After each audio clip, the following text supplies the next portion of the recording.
ख्वाबगह में आपका स्वागत है। मेरा नाम है विक्रम और मैं कहानियाँ सुनाता हूँ।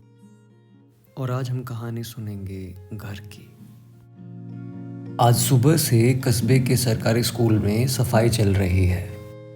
सुना है कि इंस्पेक्शन होने वाला है। हालांकि कुछ वक्त पहले ही रंगाई पुताई ज़रूर हुई थी, कुछ दीवारों पर, दरवाज़ों पर और कुछ कागज़ों पर।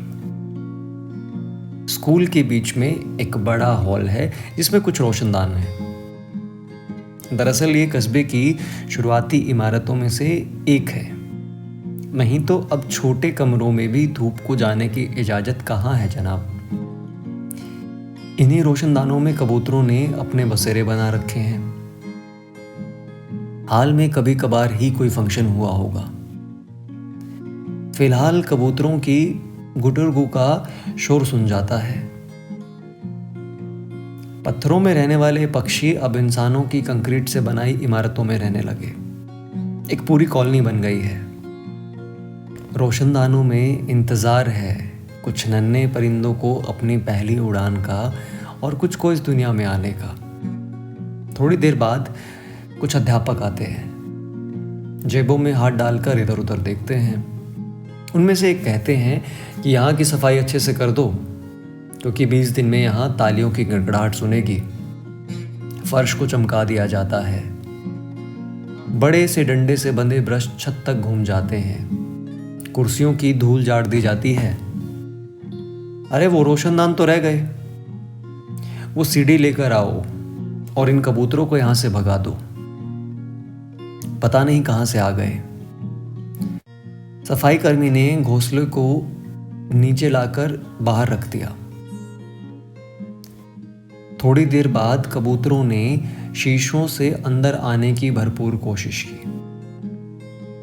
उनके पंजे शायद उस कांच पर कुछ लिख रहे थे। पीछे एक छोटी दीवार के साथ एक खेल का मैदान है, जहां आस पड़ोस के बच्चे खेलने आ जाते हैं।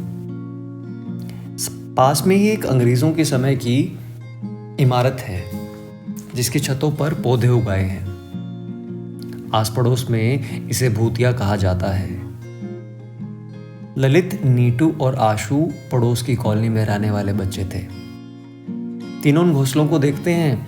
आशु कहती है, इन्हें यहां कौन रख गया, और आसपास देखती है। नीटू कहता है, चल ललित। दोनों अपनी चप्पलों को पहनकर सड़क किनारे आ जाते हैं। सोहन अंकल, सेब की पेटी है। क्या सेब की पेटी है क्या आपके पास? क्या हुआ, स्कूल में मंगवाई है? सबको पता था कि स्कूल में कोई बड़ा फंक्शन होने वाला है। नहीं, खाली पेटी, ललित कहता है। रुको, देखता हूं। और सोहन उन्हें पेटी लाकर दे देता है। दोनों पार्क वापस लौट आते हैं। नीटू से दीवार पर चढ़ने में मदद करता है और ललित नीटू को। आशु उन्हें नीचे से सेब की पेटी थमा देती है और फिर ध्यान से घोंसले को पेटी के वो भीतर रख देते हैं। कुछ बातें स्कूलों के पाठ्यक्रम में नहीं रही, ना ही किताबों में, लेकिन शायद इन 3 बच्चों को मालूम है कि घर क्या होता है। इत्मीनान से कहानी सुनने के लिए शुक्रिया। उम्मीद है आपको कहानी पसंद आई। ये कहानी अपने खूबसूरत दोस्तों के साथ साझा कीजिए। जुड़े रहने के लिए चैनल को सब्सक्राइब कीजिए और अपना ख्याल रखिएगा।